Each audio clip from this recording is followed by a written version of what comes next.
Hello everyone, welcome to Ashish coaching classes. आज हम लोग जानेंगे हिस्ट्रीज के बारे में कि हम लोग हिस्ट्री को कैसे जानते हैं और हिस्ट्रीज के क्या क्या सोर्सेस है और इन सोर्सेस को पढ़ना क्यों इम्पोर्टेंट है। तो सबसे पहले हम लोग जानते हैं कि जो हिस्ट्रीज है, how do we know about the past, हम लोग पास्ट के बारे में हिस्ट्रीज में कैसे जानते हैं। तो जो आर्कियोलॉजिस्ट हैं और हिस्टोरियंस हैं, उन लोग हिस्ट्रीज के दो सोर्सेस को यूज करते हैं पास्ट को जानने के लिए।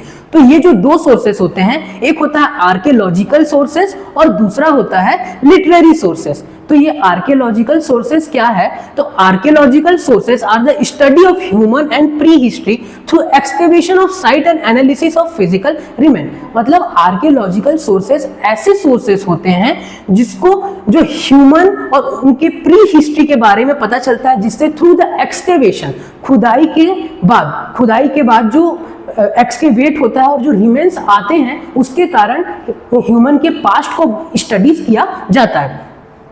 जो भी रिमेन्स आए उनको एनालिसिस किया जाता है, जो भी फिजिकल रिमेन्स आए। तो ये जो सोर्सेस होता है, ये होता है आर्कियोलॉजिकल सोर्सेस।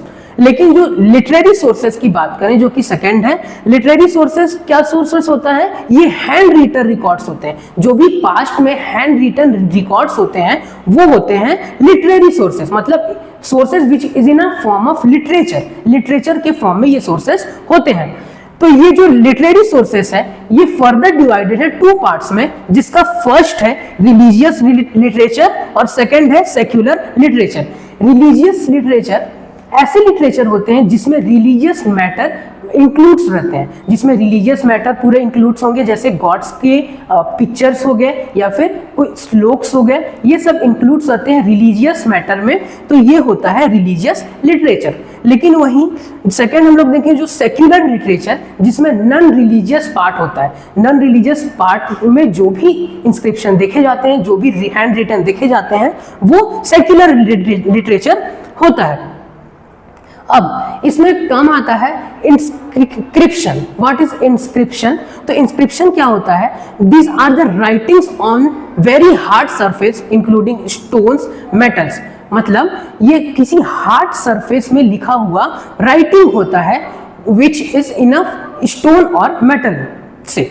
नेक्स्ट देखते हैं मैन्यूस्क्रिप्ट। मैन्यूस्क्रिप्ट वर्ड कब यूज किया जाता है? ये यूज किया जाता है for the books which is written long ago by a hand.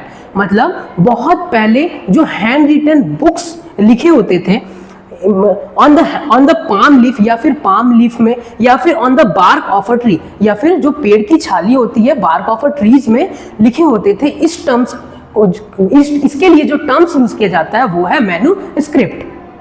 तो ये डिफरेंस बिटवीन था दोनों इंस्क्रिप्शन और मैन्यूस्क्रिप्ट में।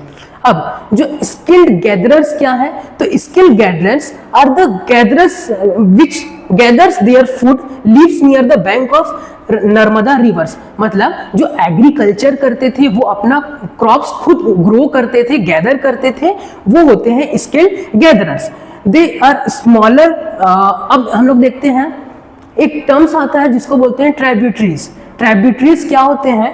These are the smaller rivers that flows in the larger river. Tributaries क्या होते हैं? जो कि स्मॉलर रिवर होते हैं, जो लार्ज रिवर में फर्दर फ्लो होते हैं।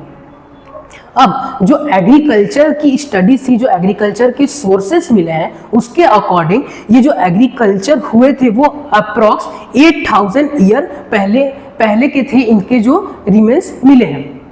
नेक्स्ट है जो फर्स्ट सिटीज डिस्कवर हुई थी, Harappa Indus valley civilisation, Harappa civilisation, ये जो है वो अप्रॉक्स 4700 ईयर्स पहले हुई थी। और देखते हैं जो मगध किंगडम था। मगध किंगडम्स कितना पुराना है? तो ये अप्रॉक्स 2500 ईयर्स पुराना है। तो अब हम लोग देखते हैं इसमें कि why sources of histories are study. ये सब जो सोर्सेस हैं उनको स्टडीज करना क्यों जरूरी है?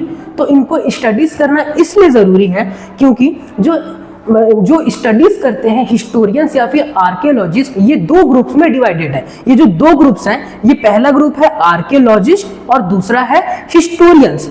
आर्कियोलॉजिस्ट क्या होते हैं?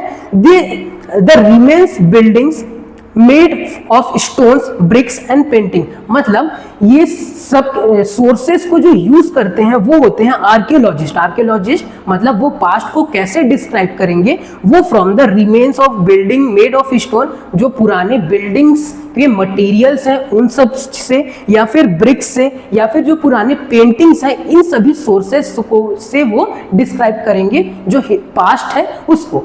और जो दूसरा ग्रुप होता है वो है हिस्टोरियंस का।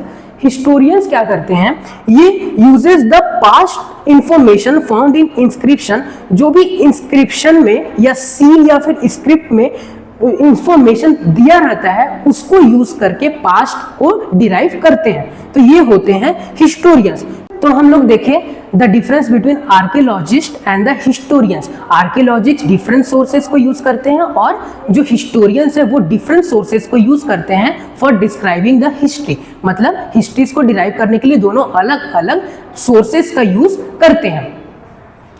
तो ये जो हिस्ट्रीज है, जो सोर्सेज है हिस्ट्रीज का, ये इसलिए इंपॉर्टेंट है ताकि डिफरेंट जो रिमेन्स है या फिर बिल्डिंग मटेरियल्स है, कोई इंस्क्रिप्शन है, मैन्युस्क्रिप्ट्स है, इन सभी को यूज करके एक प्री हिस्ट्री का आसानी से पता लगाया जा सके। तो अब हम लोग देखते हैं कि जो पीपल्स हैं वो इस टाइम से इस सोर्सेस की वजह से हम लोग को ये पता चल पाता है कि जो पीपल है वो स्टार्ट कर दिए थे रियरिंग ऑफ एनिमल्स। मतलब जो एनिमल्स को पालन पोषण करना और उनसे जो बेनिफिट लेना वो स्टार्ट कर दिए थे, वो हम लोग को इन्हीं सब सोर्सेस से पता चल पाता है। और दूसरा, rice are grown in the north Vindhya region. North Vindhya region में हम लोग को राइस के अवशेष मिले हैं, जो हम लोग को इसी से पता चलता है, अलग अलग सोर्सेस से। और शेयर्ड कार्विंग ऑफ स्टोन्स, जो पीपल्स हैं वो शेयर करते थे, जिनको जो भी टेक्निक्स या मेथड्स मिलते थे, जैसे कार्विंग इन स्टोन्स, स्टोन में कार्व करना, या फिर कोई म्यूजिक को कंपोज करना, या फिर कोई कुकिंग टेक्निक्स हो गए, तो इन सभी चीजों को वो शेयर करते थे। ये सब जानकारी, पूरी इंफॉर्मेशन हम लोग को केवल जो हिस्ट्रीज के स्क्रिप्ट्स है, सोर्सेस है, उसी से मिल पाता है। तो इसलिए हम लोग को ये स्क्रिप्ट्स पढ़ना इंपॉर्टेंट है। तो अगर आप लोगों को ये वीडियो पसंद आया है तो लाइक करें और सब्सक्राइब करें। Thank you.